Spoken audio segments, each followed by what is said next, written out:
Bem, boa tarde a todos. Vamos começar esta nossa conversa hoje, ao sábado à tarde, sobre problemas vasculares. Vamos incidir o nosso alvo mais nas mulheres e temos connosco o Dr. Paulo Correia, que dispensa apresentações, cirurgião vascular subejamente conhecido, faz neste momento parte e é um dos coordenadores da Unidade de Cirurgia Vascular do Hospital dos Lusíadas Porto.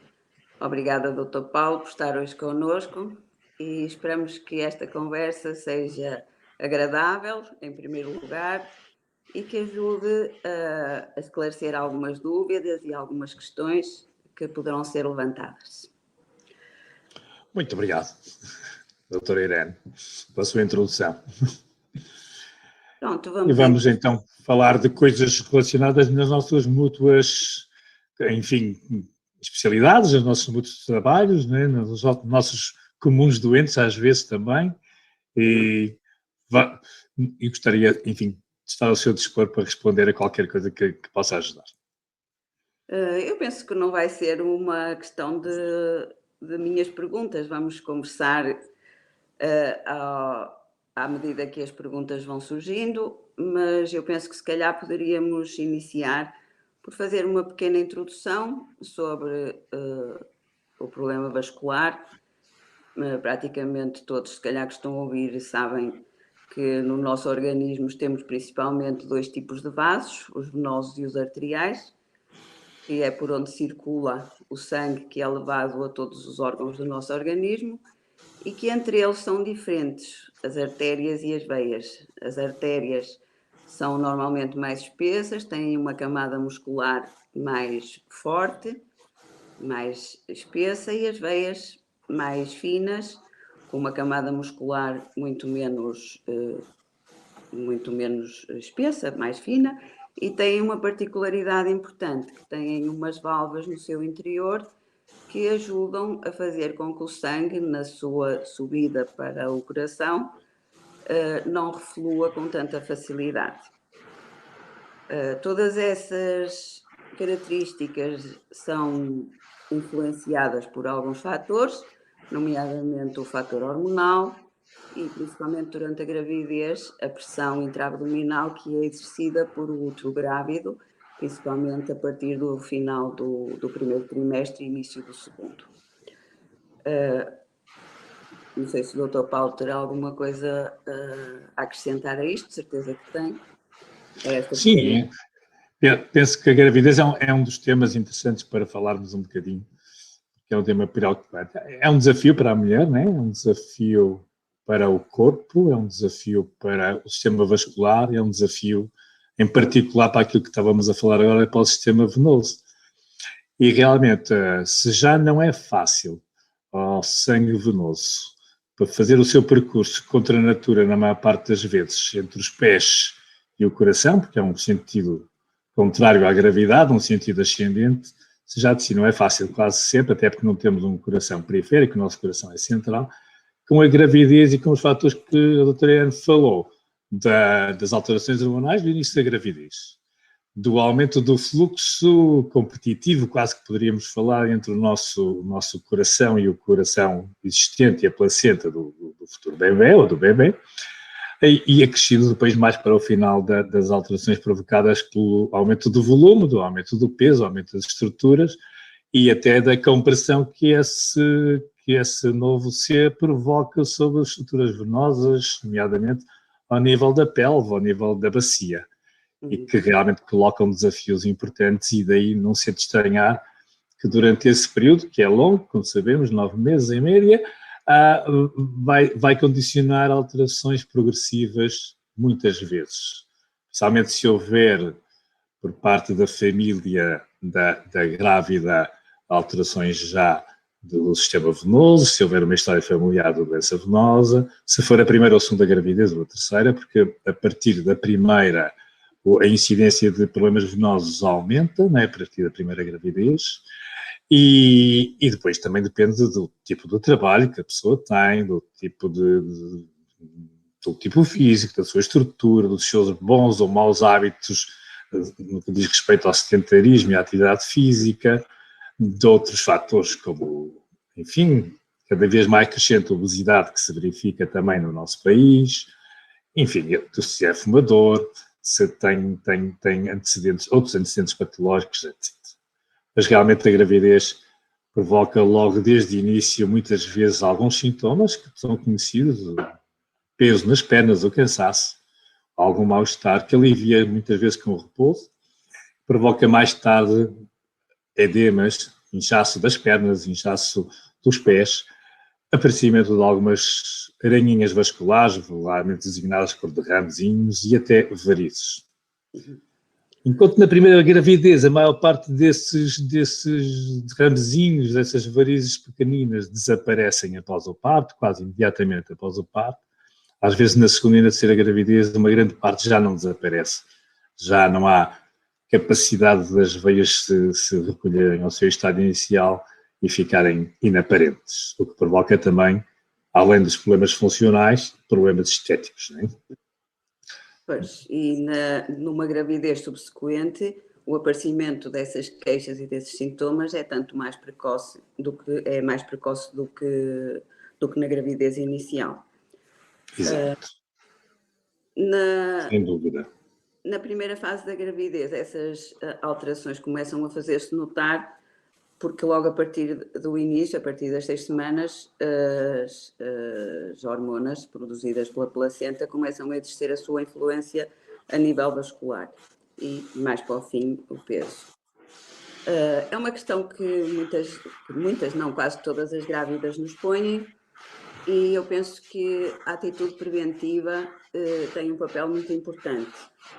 Portanto, desde o início da gravidez, mesmo em mulheres sem sintomas prévios, eu penso que nós poderemos começar por fazer um aconselhamento e algumas medidas profiláticas de modo a evitar que essas situações se desencadeiem, ou pelo menos desencadearem, não sejam tão graves.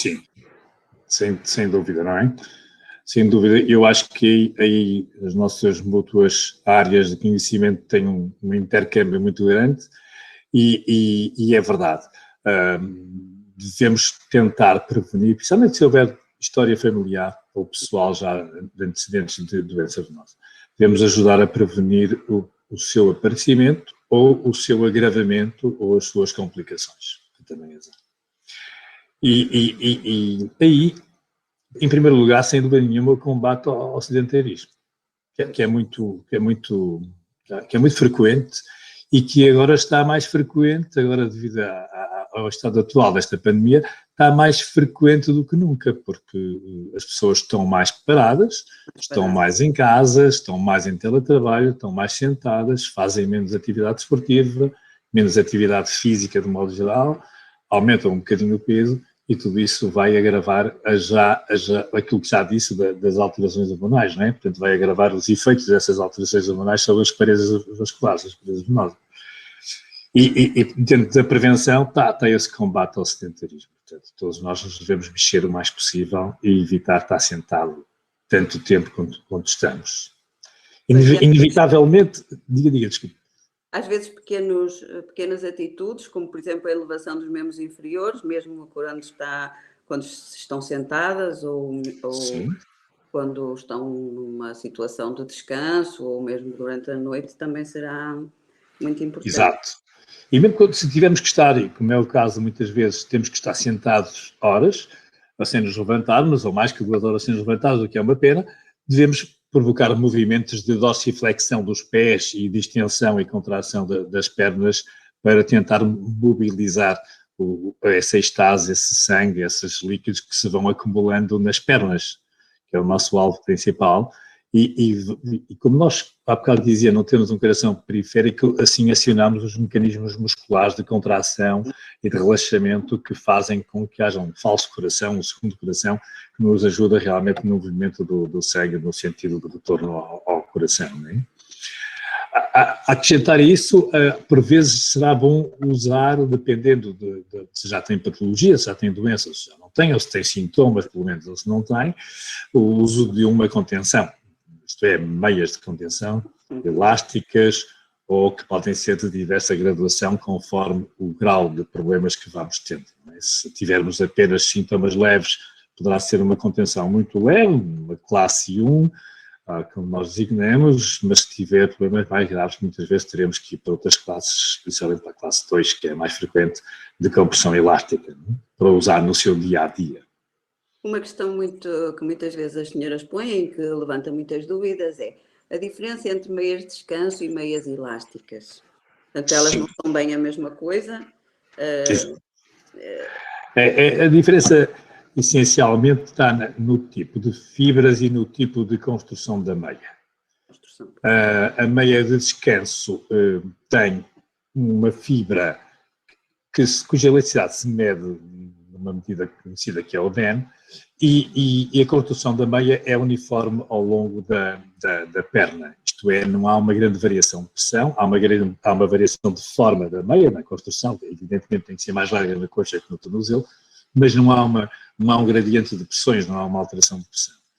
Na meia elástica, a contenção, a força de contração da meia sobre a perna é muito maior no tornozelo e ela vai decrescendo à medida que sobe na perna em direção à coxa. Portanto, é uma meia de construção regressiva na pressão.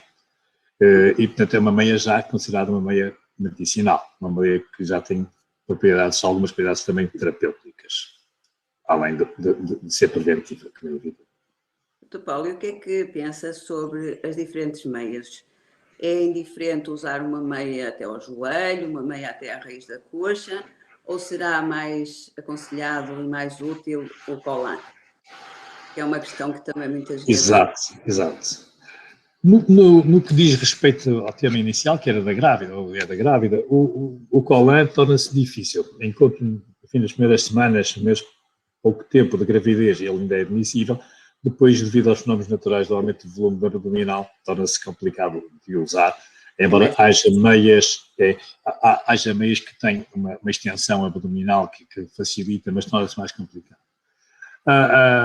Em termos formais, a parte mais importante da meia é aquela que é do joelho para baixo, entre o tornozelo e o joelho, entre o pé e o joelho. E para quem está muito tempo sentado, essa é fundamental. Por questões um pouco também de diferença de pernas e até culturais, os homens aceitam muito bem esta meia abaixo do joelho.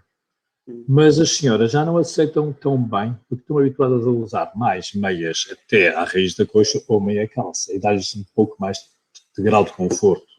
Portanto, fica um bocadinho ao dispor, ao critério, sendo que a meia alta, digamos, já abrange o que é mais importante, que é a parte inferior da perna, e, portanto, a outra abrange essa parte.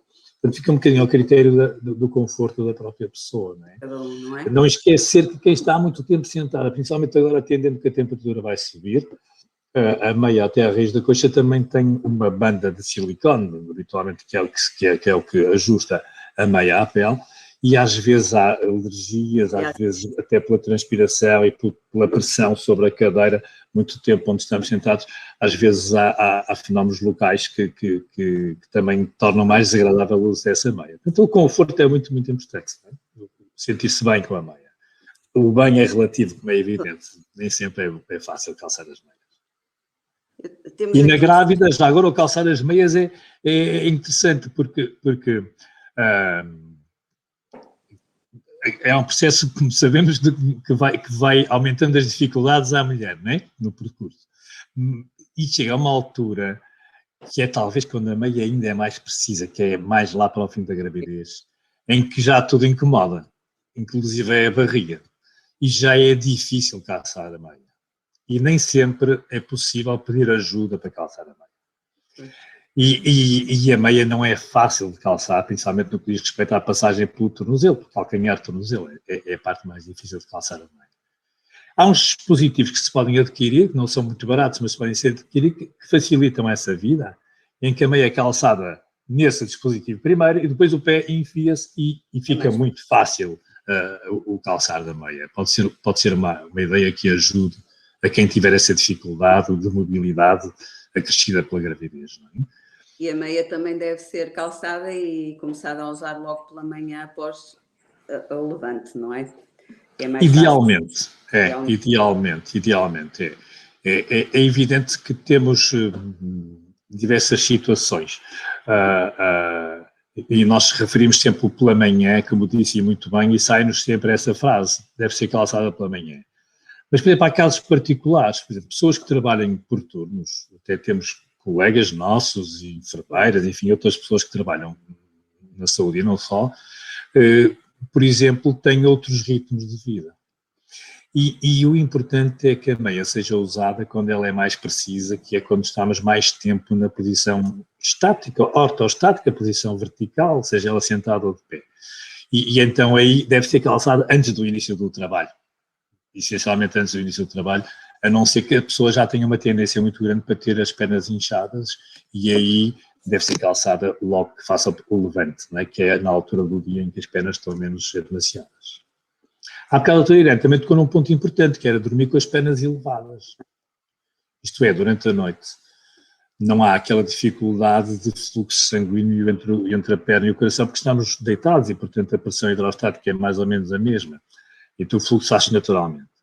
E se nós elevarmos um pouco as pernas na cama, e aí acrescento que não é colocar uma almofada debaixo dos pés, porque elas aparecem ao longo da noite, é colocar qualquer coisa, eu costumo explicar com cobertores, edredons, o que quisermos, debaixo do colchão, aos pés da cama. O colchão fica um pouco em declínio já, não é preciso muita elevação, 10 centímetros, 15 centímetros no máximo já chega e sobra, já é o suficiente, e a drenagem aumenta, e de manhã acordamos com as pernas já muito mais saudáveis e muito mais magrinhas, e já podemos calçar a meia com mais facilidade, e ela torna-se mais fácil de usar. Mesmo sem estar grávida? Sim, mesmo, sim, no nosso dia-a-dia, é verdade. Temos aqui mesmo sem estar grávida. Sim. Vamos fazer... Tínhamos uma grávida, não é? Temos aqui nas perguntas uma dona Tânia. É uma pergunta muito específica.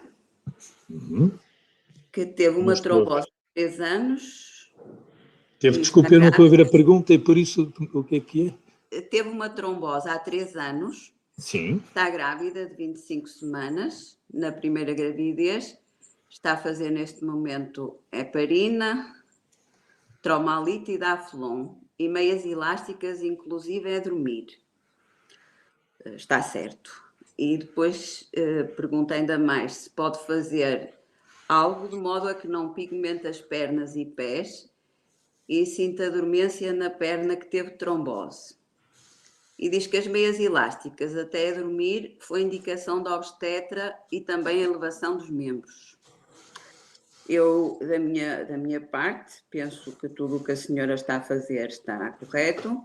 A única dúvida que eu tenho aqui, e que o Dr. Paulo pode ajudar, é se deve dormir também com a meia elástica. Eu não conheço particularmente este caso, não sei se haverá alguma indicação mais formal para isso, mas ela existir é muito rara. Realmente, durante a noite, não se justifica a maior parte das vezes, a não ser quando há um risco pós-operatório, assim, e aí usamos, às vezes, meias antitrombóticas, que são um diferente tipo de meia elástica, mas na maior parte dos casos, e se calhar neste em particular, não será muito importante usar, não será até muito indicado usar a meia à noite na cama, bastará estar deitado com as pernas elevadas e usar uma roupa muito folgada. Às vezes também acontece, o treino deve constatar isso todos os dias, que as senhoras, principalmente as senhoras, estamos a falar para as senhoras, usam roupa interior muito apertada. E às vezes dormem com roupa interior, o que eu contraindico muito, e porque faz um garrote ao nível da coxa e dificulta-nos aquilo que nós queremos, que é a drenagem. Mesmo a roupa no dia-a-dia, muitas vezes, sim, nomeadamente as calças de ganga muito justas, exato, muito usadas, também é um ponto. Claro. Exato. Atenção para isso. Mas essa paciente também estava a falar na pigmentação das pernas, não é? A senhora pergunta se pode fazer alguma coisa de modo a que não pigmente as pernas e pés e sinta dormência na perna em que teve a trombose. Eu não percebi se era uma trombose profunda, se ela explicou isso ou não, que eu não tenho acesso aqui às perguntas, por qualquer motivo.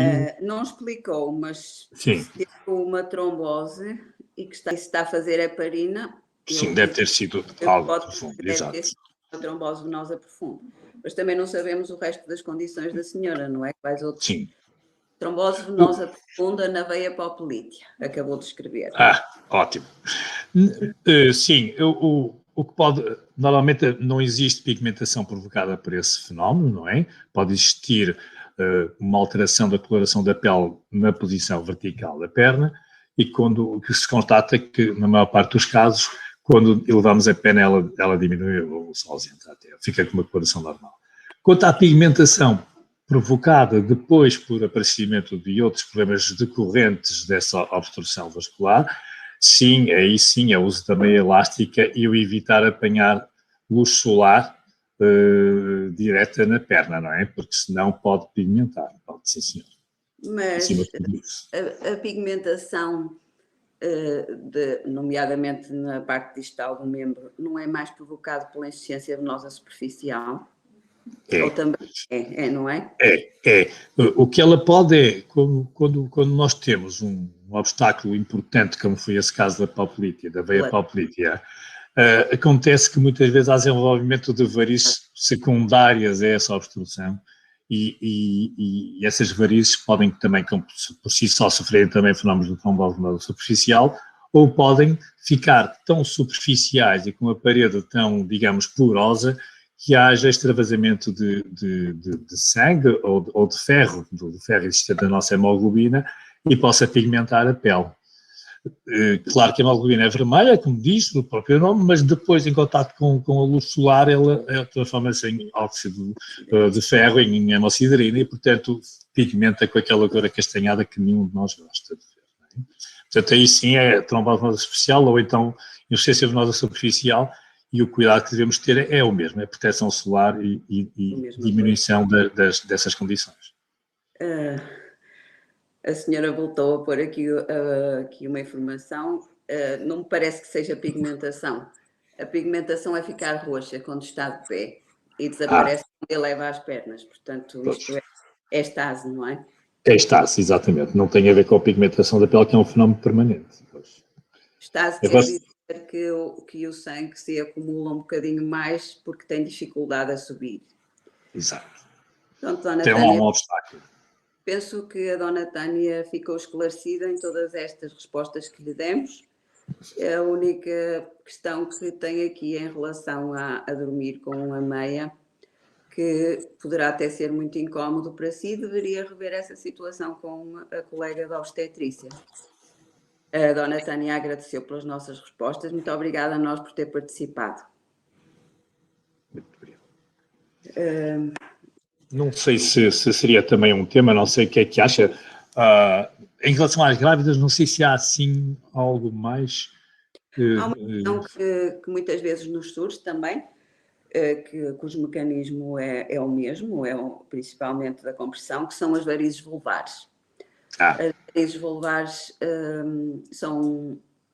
acontecem não em todas as gravidezes, mas têm uma incidência de mais de 10% e geralmente não causam problemas, é só uma situação estética, não é? E peço desculpa. É uma situação estética. Quando são mais graves, elas podem provocar a dor, edema e, por vezes, sensação de queimor.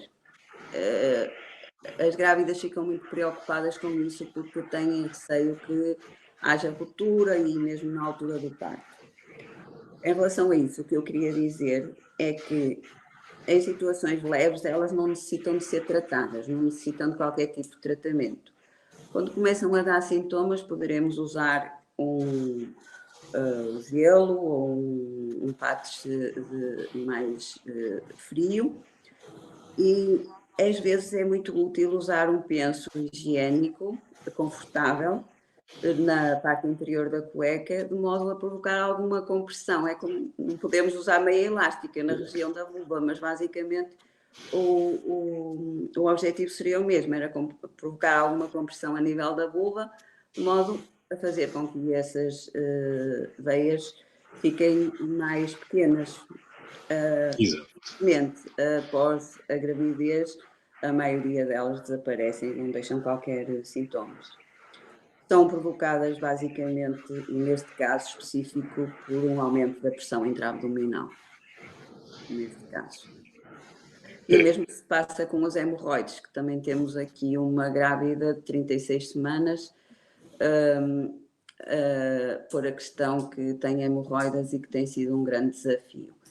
É óbvio que a patologia hemorroidária não tem só a ver com isto, é uma situação mais vasta que abrange outras causas, nomeadamente a obstipação e a presença de fezes mais duras, que por si, durante a gravidez, isso também se agrava normalmente, até por causa de muitos suplementos vitamínicos que as grávidas fazem com ferro, que provocam alguma obstipação.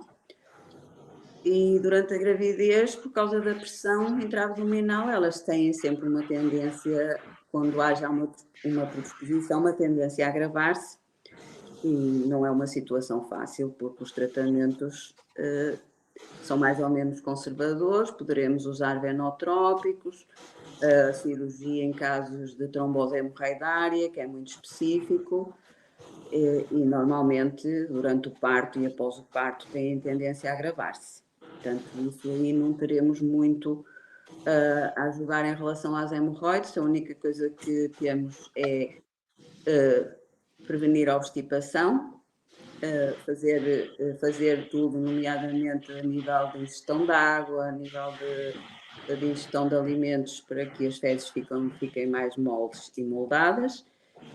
E após o parto, terá que ver como é que fica e consultar um colega de cirurgia geral para tentar ajudar a resolver o problema. Acho que nesta situação é o que teremos a dizer. Não lhe parece, Dr. Paulo? Sim, e se me permite, está tudo ótimo. Eu acrescentaria só um ou dois pormenorzinhos, que é, na preparação para a grávida, portanto, pré-grávida, não é? O reforço da parede pélvica, do pavimento pélvico. Em Portugal ainda não se fala muito abrangentemente deste tema, infelizmente, mas eu acho que o reforço que pode ser orientado por fisioterapia ou outras áreas do pavimento pélvico é muito importante e previne muitas vezes alterações desta área vascular, quer vulvar, quer hemorroidária, previne muitas vezes, como exercícios de Kegel, etc., e outros, previne muitas vezes o aparecimento ou as complicações daí decorrentes. Né?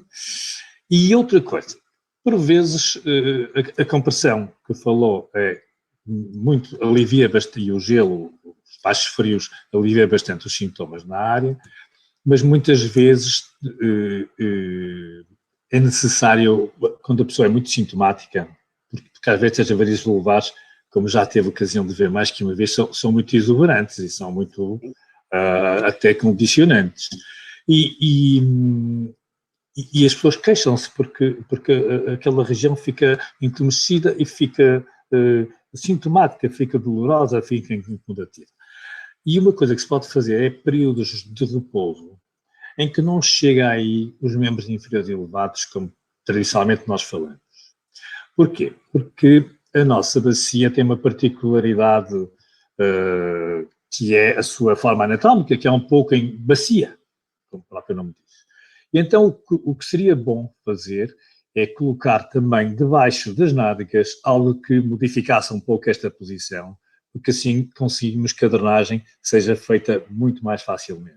E uma pequena almofada, uma baixa almofada colocada aí durante a noite e nos períodos de repouso, melhora bastante os sintomas da grávida nessa altura.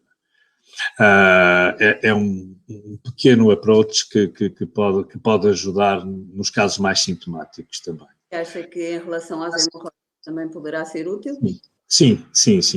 E depois verificar, há quase sempre um lado para o qual nos deitamos. A grávida dificilmente está muito tempo de barriga para cima. Muitas vezes está lateralizada, não é? Mas há um lado pior. Há um lado em que tem mais sintomas quase sempre do que o outro quando os tem. E é procurar evitar essa lateralização para o lado pior, o mais possível, para o lado que condiciona mais, não é? E por vezes, falando ainda das varizes vulvares já depois do parto, por vezes elas persistem, às vezes são invisíveis, mas persistem com sintomas vários, isso poderá ser tema outra vez de uma conversa posterior, e às vezes exige tratamentos que nós fazemos com alguma frequência e que são muito simples, que consistem na embolização pélvica dos vasos pélvicos que estão insuficientes, nomeadamente das veias ováricas e às vezes das ilíacas internas, e conseguimos resolver muitas das situações, até de sintomas dos membros inferiores, sem evidência de nenhuma variz, mas que está lá a clínica toda, está lá a dor, o peso, o cansaço, a estase. E muitas vezes são provocadas por varizes não visíveis nos membros inferiores, mas sim na área pélvica e abdominal.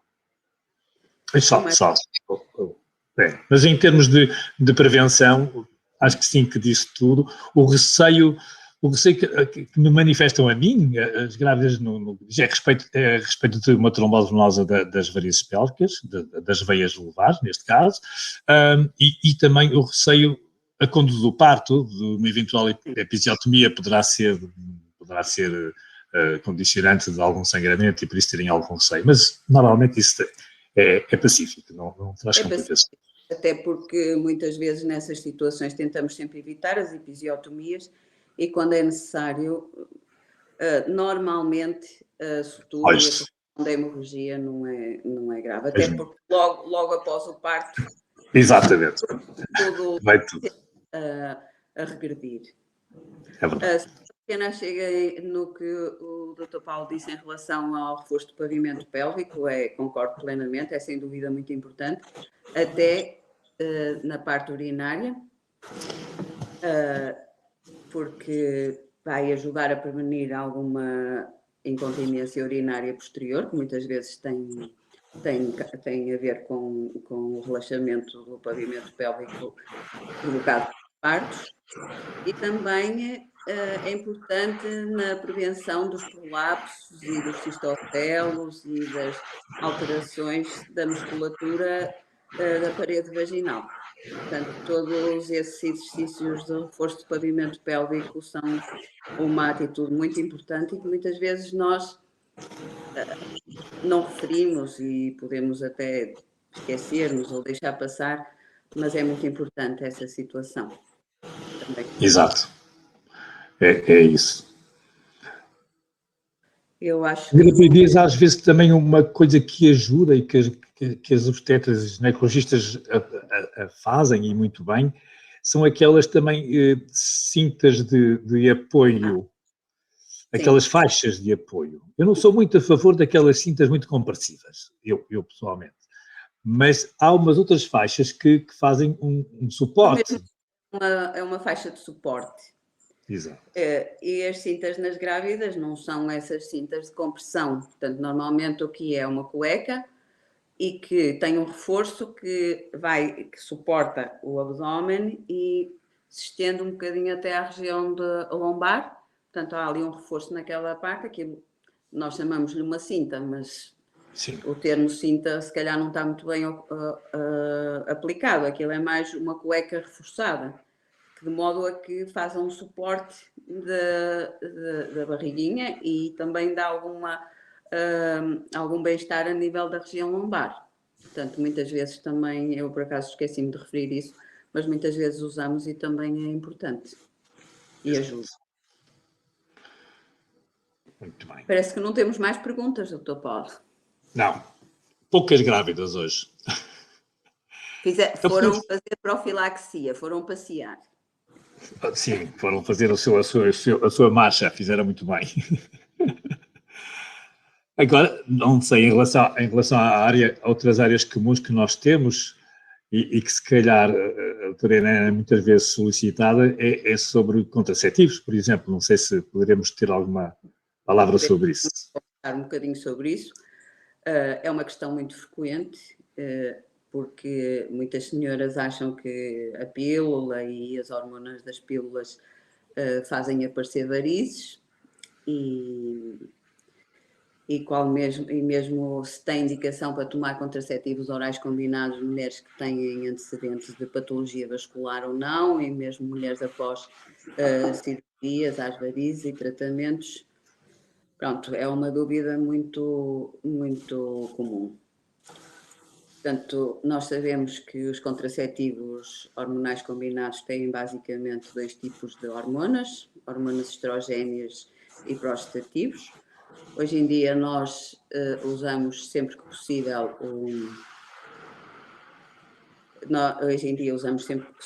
a menor dose de estrogênio, portanto, são as pílulas de baixa dose, e existem também diferentes tipos de progestativos que depois poderão ser usados dependendo das várias condições médicas das senhoras.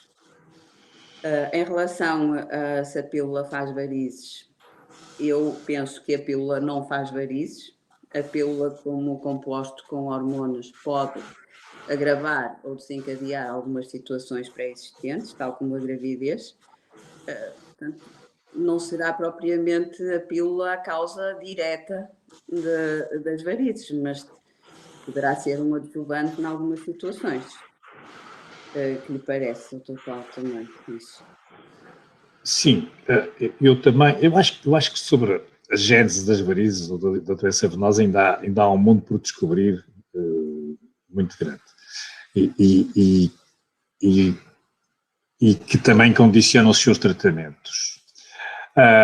Mas voltando ao problema da pílula, realmente os estrogénios sabemos o papel que têm de enfraquecimento da parede muscular ou vascular e como tal poderá facilitar, se já houver uma predisposição para doença venosa, poderá facilitar o aparecimento de varizes e nomeadamente, acima de tudo, aquilo que as pessoas chamam dos derramezinhos, das aranhinhas vasculares, os vasinhos mais fininhos que aparecem na pele. E muitas vezes também, em algumas mulheres, provoca alguns sintomas venosos. O peso, o cansaço, o inchaço das pernas, o mal-estar das pernas. E que suspendendo a pílula regride. E todos nós sabemos que não há só uma pílula, toda a Irene sabe muito mais disso do que eu, que há variedíssimas pílulas e que algumas senhoras se dão muito bem com esta e não se dão nada bem com aquela, por motivos vários, não é? E que há outras alterações hormonais ou doenças hormonais que não são só ligadas com a função ovárica, nomeadamente da tiroide, etc., e que também condicionam problemas nos membros inferiores. Não são só os desgraçados dos ovários, há também outras questões. Agora, realmente, por razões hormonais intrínsecas ao ser feminino ou à tomada da pílula, é um facto que há uma maior predisposição para a doença venosa na mulher que no homem.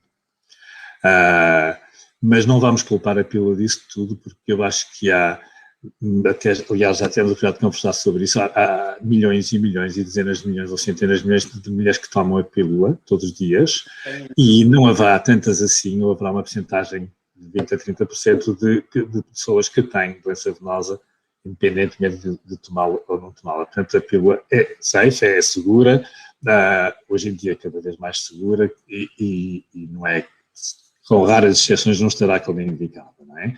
Agora, há bocado aquela senhora que falou que tinha uma trombose venosa, etc., essas pessoas que já tiveram uma história de trombose venosa, temos que estar muito atentos e provavelmente não deverão tomar a pílula ou temos que estar a investigar muito bem as causas dessa situação para ver se condicionaram, se foi a pílula que condicionou ou não o aparecimento desse problema, não é? Que também o pode fazer. Quer a pílula, quer mais tarde também a terapêutica hormonal de substituição, não é? Onde basicamente também serão os estrogénios que entram aí. Exato. Dr. Paulo, em relação aos tratamentos que poderão ser feitos, quer dar-nos alguma chega sobre isso? Se vale a pena tratar aquelas pequenas teleinjectasias, os nódulos varicosos? Pronto, tudo depende de um estudo que terá que ser feito, mas o que é que aconselha nesse sentido? Sim. Na grávida, por exemplo. E na grávida, essencialmente, o problema que se põe é sempre um tratamento o mais possível preventivo. E será excepcional qualquer intervenção física externa na grávida. Qualquer cirurgia ou qualquer outro processo de escleroterapia será, por exemplo, será muito excepcional. Aliás... Os autores até contraindicam a escleroterapia durante a gravidez, não é? Sim, não tem, é nonsense, não tem lógica fazermos escleroterapia quando estamos a ter um processo evolutivo que vai piorar ou vai tender a piorar, embora regredindo na maior parte das vezes depois do parto, mas vai tendendo a piorar durante a gravidez. Portanto, não tem lógica nenhuma estarmos a fazer ações terapêuticas invasivas na grávida, não é? Portanto, o mais preventivo possível. E até do nosso bom senso de não intervir muito... Quando muito, e aí sim, e o Terena já falou nisso, é alguma medicação venotrópica, nomeadamente os flavonoides cronizados, etc., que são muito utilizados e muito seguros, já são conhecidos há muitíssimos anos, e que pelo menos a partir do primeiro trimestre, na minha opinião, pelo menos não provocam problemas no feto ou na mãe, né, na maior parte dos casos, portanto não há contraindicação, não é? Agora, na não grávida, sim, muitas vezes nos aparecem pessoas com todo o tipo de problemas venosos possíveis, desde as aranhinhas vasculares, tais telangiectasias, até a úlcera venosa, que é uma complicação mais grave. Mas uma grande parte vem também por motivos estéticos e se forem só telangiectasias, após um exame vascular que me diga que não há outra causa mais importante que deva ser tratada primeiro, aí podemos partir para o tratamento que na maior parte das vezes se designa de escleroterapia, que consiste na aplicação por uma injeção com uma agulha muito delicada, muito fina nessas veiazinhas, que são sempre de pequeno calibre, de um medicamento. Medicamento esse que vai tender no final a que desapareçam as veias, mas que passa por um processo inflamatório, portanto não é uma ação imediata, é uma ação progressiva de desaparecimento e que normalmente exige mais que uma sessão devido às condicionantes que temos de dosagem medicamentosa em cada sessão de terapêutica. Mais tarde, poderão, ou noutras circunstâncias, poderão já aparecer varizes, tais nodulares que falou, e essas muitas vezes já significa que há alterações valvulares ou da parede da veia, e aí poderá ser necessária uma atitude mais interventiva, que cada vez, como em toda a medicina e a cirurgia, cada vez é menos invasiva, não é? E ultimamente, há uns anos, usamos muito as técnicas endovasculares, as técnicas por dentro da veia, em que as tratamos por ação térmica, nomeadamente através de laser ou radiofrequência, em que conseguimos fazer uma ablação das veias doentes, das veias que estão implicadas neste processo, sem grande sacrifício para a pessoa, em regime completamente ambulatório, sem internamento a não ser de curta duração, com um bom pós-operatório, ou muito melhor pós-operatório, e a deambular logo no dia seguinte com facilidade também, não é? Mas isso, claro, sempre exigindo um estudo prévio, particularizado. Aquelas situações que se tiravam as safenas que depois de cateterizadas e puxadas, isso hoje em dia são cada vez mais abandonadas, não é?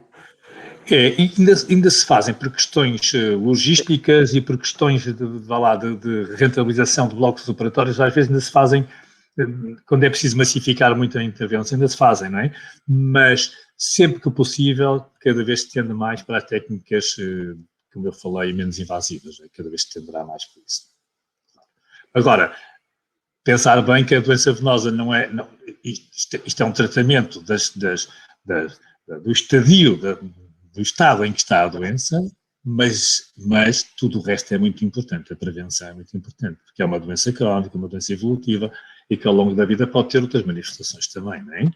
Portanto, muitas vezes até, no que diz respeito a atitudes mais interventivas, se não houver risco para a paciente, até esperarmos pela última gravidez, segunda, terceira, enfim, depende dos casos, para então aí sim intervirmos e fazermos uma atitude um pouco mais duradoura, mais definitiva. Neste caso, temos aqui uma pergunta de uma senhora que diz que de momento que não está grávida, mas que tem diagnosticado insuficiência venosa. Ela pergunta se é aconselhado o uso diário de meias de compressão, agora, antes da gravidez, ou apenas quando estiver grávida e em que altura? Ok. Eu estou a ver, eu agora já consigo também ver essa pergunta, não é? Neste momento consigo, uma Carla, da senhora Carla Ferreira. Exato. O diagnóstico de insuficiência venosa, dito assim, é um diagnóstico muito lato. Claro.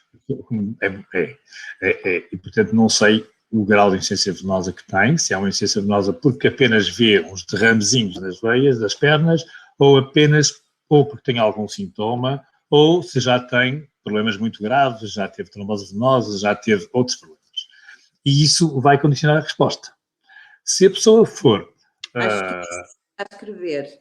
Está a escrever sim, mas eu vou falando. Se aquela não for uma pessoa com problemas graves e se não tiver grandes sintomas, provavelmente, corrigindo os fatores de risco, se os houver, do sedentarismo, de algum excesso ponderal que possa haver ou não, e se for o caso tomando algum venotrópico, será suficiente.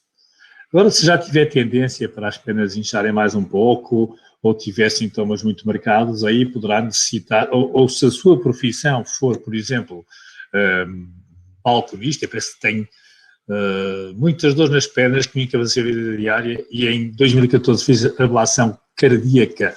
Isso é outra coisa. A ablação cardíaca provavelmente que fala é por alguma alteração do ritmo que tinha cardíaco e fez uma ablação da cardíaca nesse sentido, para a correção dessa arritmia.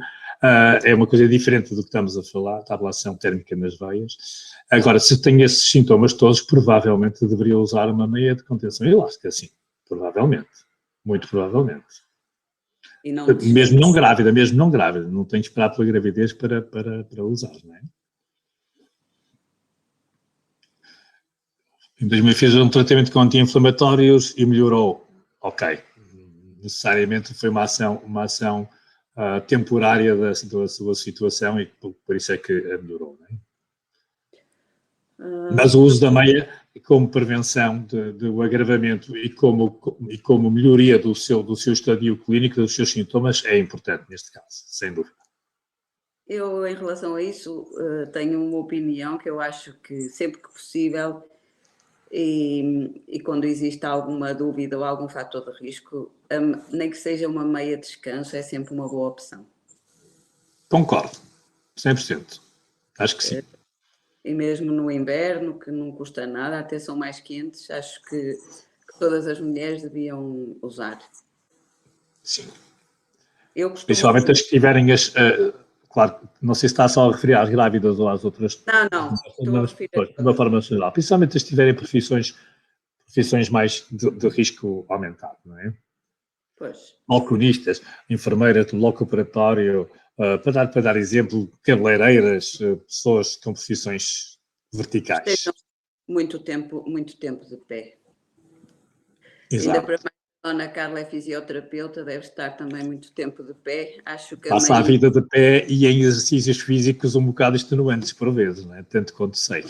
A meia se calhar não a prejudicava nada, antes pelo contrário. Nada, exato. Estaria muito bem indicada aí, não é? Doutor, e também temos aqui outra questão. Que exemplo de meias elásticas pode usar a grávida nos diferentes trimestres? Uhum. Acho que se calhar será sempre a mesma, não? Sim, não haverá o que condiciona, ou melhor, o que indica o uso da meia é o conjunto de fatores clínicos, portanto, sintomas, e observacionais, se tem ou se não tem patologia e os seus antecedentes. E então, em função disso, nós escolhemos o tipo de meia e olhando para o doente, a sua forma física, etc. E aí escolhemos o tipo de meia. E se for essa meia, seria o ideal usar a meia até ao fim da gravidez. E como disse há bocado, o colã, muitas vezes, mesmo aqueles colãs de grávida que têm aqueles panos à frente que depois vão abrindo, enfim, que já se usam cada vez menos, porque são desconfortáveis e condicionam a roupa que a grávida tem que vestir, já está condicionada por outros motivos.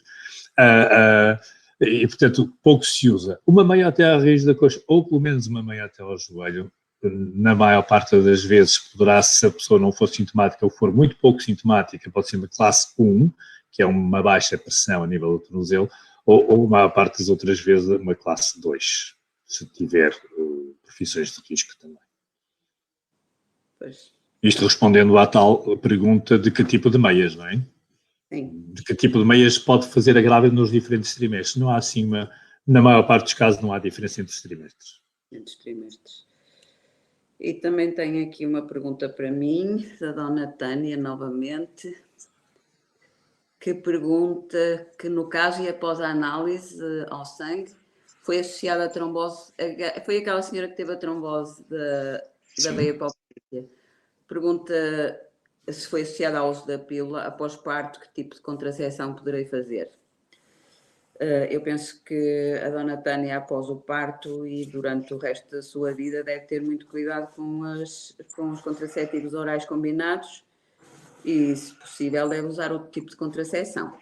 Isso depois deverá consultar o médico obstetra e ginecologista que a usa, mas se foi após as análises, às tantas tem alguma alteração, alguma trombofilia, alguma situação desse tipo e até prova em contrário, o uso dos contraceptivos orais combinados poderá estar contraindicado. Sem dúvida. Sim. Além de se calhar ter que fazer hipocoagulação. Muitas vezes pela vida fora, não é? Porque está a fazer hipocoagulação durante a gravidez, portanto é capaz de ter sido uma situação dessas. Exato.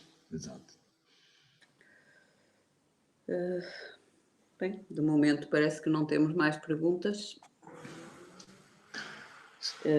Da minha parte, eu não queria acrescentar mais nada. Não sei se o doutor quer acrescentar alguma coisa mais. Eu acho que já conseguimos falar sobre dois temas que me parecem importantes na mulher, que é a gravidez e o contraceptivo oral. E depois poderíamos falar também de uma forma mais generalista, se quisermos, de porquê temos que tratar a doença venosa, porque é que a devemos tratar, e uma vez que ela é mais prevalente na mulher, o tema prende-se aqui também com a área da ginecologia, não é? Porque realmente a doença venosa, como disse há bocado, é uma doença evolutiva, é uma doença que pode se transformar, que na maior parte das vezes é uma doença benigna e que não traz grandes problemas, mas por vezes pode trazer, e há situações em que há fatores de risco especiais. Já falou há bocado nas doenças do sangue, da trombofilia, que falámos há um bocadinho, mas podemos também falar, por exemplo, de viagens longas de avião, que é um tema que agora, infelizmente, não está muito presente, mas esperemos que em breve esteja de volta, não é? E aí todos nós devíamos, além de nos movimentarmos sempre que possível, como sabemos, a classe económica, que até é chamada erradamente o símbolo da classe económica, porque vamos ali muito emparedados entre dois bancos e muito pouco ativos, devíamos usar em grandes viagens superiores a 2, 3 horas. Aí há uma variação de estudos que diz que é diferente, mas pronto. A partir das 3 horas, pelo menos, devíamos usar uma meia de contenção elástica, uma meia do viajante, durante essa viagem, não é? E para quem usa e não usa, se fizer uma viagem com meia e sem meia, vai notar a diferença. Nota logo. Eu penso que até em viagens de curta duração. Sim. Mesmo viagens curtas, até porque há variações de pressão dentro da cabine, não é? Isso também vai fazer com que possa haver uma vasodilatação e aumento do edema. Exato. Não é por acaso que a maior parte nós temos, na nossa diária clínica, temos muitas pessoas que trabalham a bordo, muitas hospedeiras de bordo, nomeadamente, e que sofrem bastante das pernas, e não é só nas viagens de longo curso, dando razão ao que a doutora Irene está a dizer, porque essas variações de pressão que existem também nas viagens de pequeno curso, e para os profissionais de bordo, eles fazem ou em tempos normais, fazem 2 ou 3 viagens diárias, têm 2 take-offs e 2 aterragens ou 3 por dia. Essas variações são muito condicionantes para as pernas e chegam ao fim do dia mal, quase sempre mal. E, portanto, a maior parte, se repararmos, usa uma meia de contenção elástica fininha. Agora, cada vez as meias são mais bem construídas e mais bonitinhas, mais fáceis de utilizar. Ou pelo menos uma meia de descanso, né? Portanto, é uma das tais profissões que exige alguns cuidados também. Não é? mas usam. Exato, exato. A parte Está delas. aqui a Carla Ferreira também a perguntar-nos se a trombose pode ter alguma ligação genética. Sim, inegavelmente, principalmente em caso de doenças, das tais doenças de trombofilia, que são alterações induzidas no sangue por fatores genéticos, em que nos transformam alguns fatores protrombóticos, isto é, que nos levam a uma facilidade aumentada de termos um trombo venoso. E aí, quer na gravidez, quer em doenças prolongadas, quer nas viagens longas de avião, quer noutros fatores, temos que ter atenção a isso. Né? E se tivermos na história familiar várias pessoas com trombose venosa, temos que estar alerta para esse condicionante. Né? Sim, há uma forte ligação. Há uma forte ligação, exato.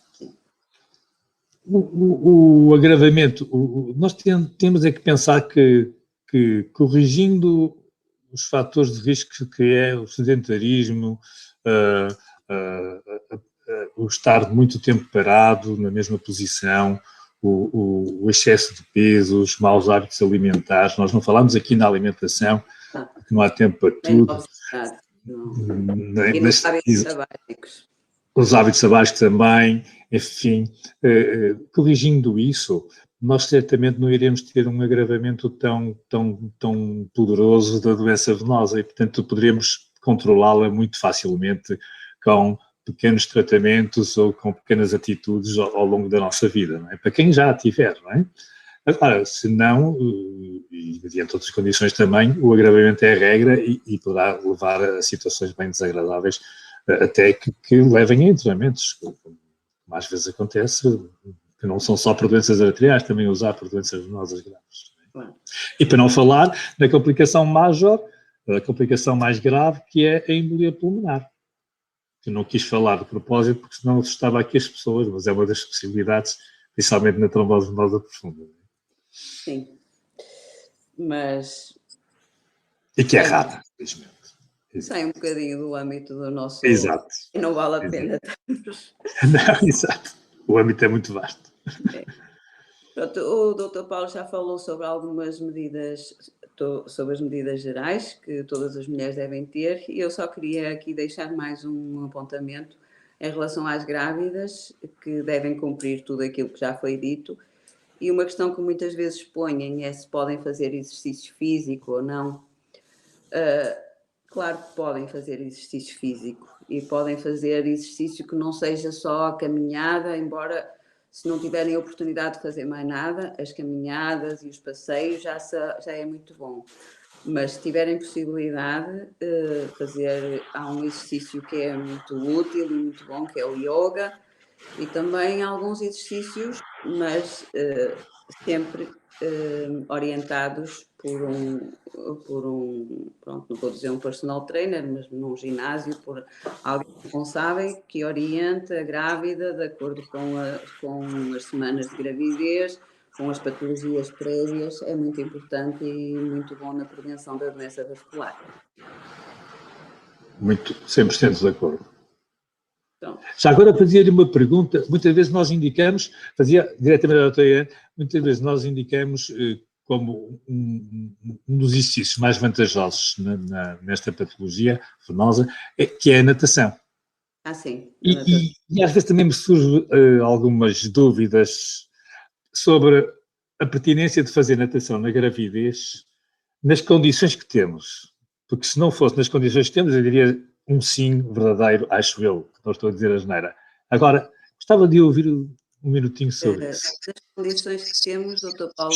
Piscinas muito frequentadas, locais, se isso contraindica, se está contraindicado na grávida por outras questões próprias da sua área. Partindo da situação ideal e as piscinas que estão em condições de desinfecção e que não há problema nenhum, do ponto de vista infeccioso e mesmo por fungos e bactérias, não está contraindicada a natação na gravidez. Nós muitas vezes aconselhamos a que não se faça no final da gravidez, por causa do risco de infecções vaginais. Portanto, já é uma Exato. fase muito avançada, mas durante todo o outro percurso da gravidez não é um exercício que esteja contraindicado, antes pelo contrário, porque a natação é um exercício muito completo. Exato. Ajuda não só na parte muscular, mas também na parte respiratória, e é um exercício que é muito bom para a grávida, não temos qualquer dúvidas. Muitas vezes existe essa relutância e as senhoras não... E nem No todos, fim da gravidez, não é? nem todos têm a possibilidade de ter uma piscina mais ou menos Claro. privada ou de família, ou isso, infelizmente, não é possível. Pois claro. Mas as piscinas públicas, vamos acreditar que as podemos Sim, sim. usar sem restrições, não é? Sim. Portanto, mas fica a mensagem de evitar no fim da gravidez, não é? Por precaução. Por precaução, está bem. Deve ser evitado por uma questão de precaução. Muito bem. Eu não temos mais coisas. Penso que estamos a esgotar o tempo que nos deram, não é? Esgotar o tempo também. Pronto, Dr. Paulo, muito obrigada por ter estado connosco. Foi um prazer passar aqui esta hora a cimentar e a adquirir novos conhecimentos, e acho que é um tema que poderemos abordar posteriormente noutras vertentes. Não sei o que é que o Dr. Paulo... Eu agradeço-lhe imenso a sua simpatia e a forma como conduziu esta conversa, que transformou-se numa conversa muito agradável, face a ser um sábado à tarde, enfim, que é uma altura de maior lazer. Mas olha, fiquei muito contente com esta conversa, acho que nos esclareceu mutuamente e podemos ser úteis para alguém também, com certeza, e merece uma extensão noutra altura, quando achar bem. E agradeço muito o convite à ginecologia, do Hospital dos Lusíadas, ao Serviço de Ginecologia e à doutora Irene, o facto de terem conversado comigo. Nós agradecemos Muito obrigado. E agradecemos também, eu agradeço também aos Lusíadas pelo convite e também a todas as pessoas que participaram e àquelas que fizeram perguntas, e esperamos que numa próxima vez tenhamos mais assistentes e mais perguntas, de modo a podermos esclarecer mais dúvidas. Sem dúvida. Muito obrigado. Muito obrigada. Obrigado. E até a próxima. Obrigada. Até à próxima. Obrigado.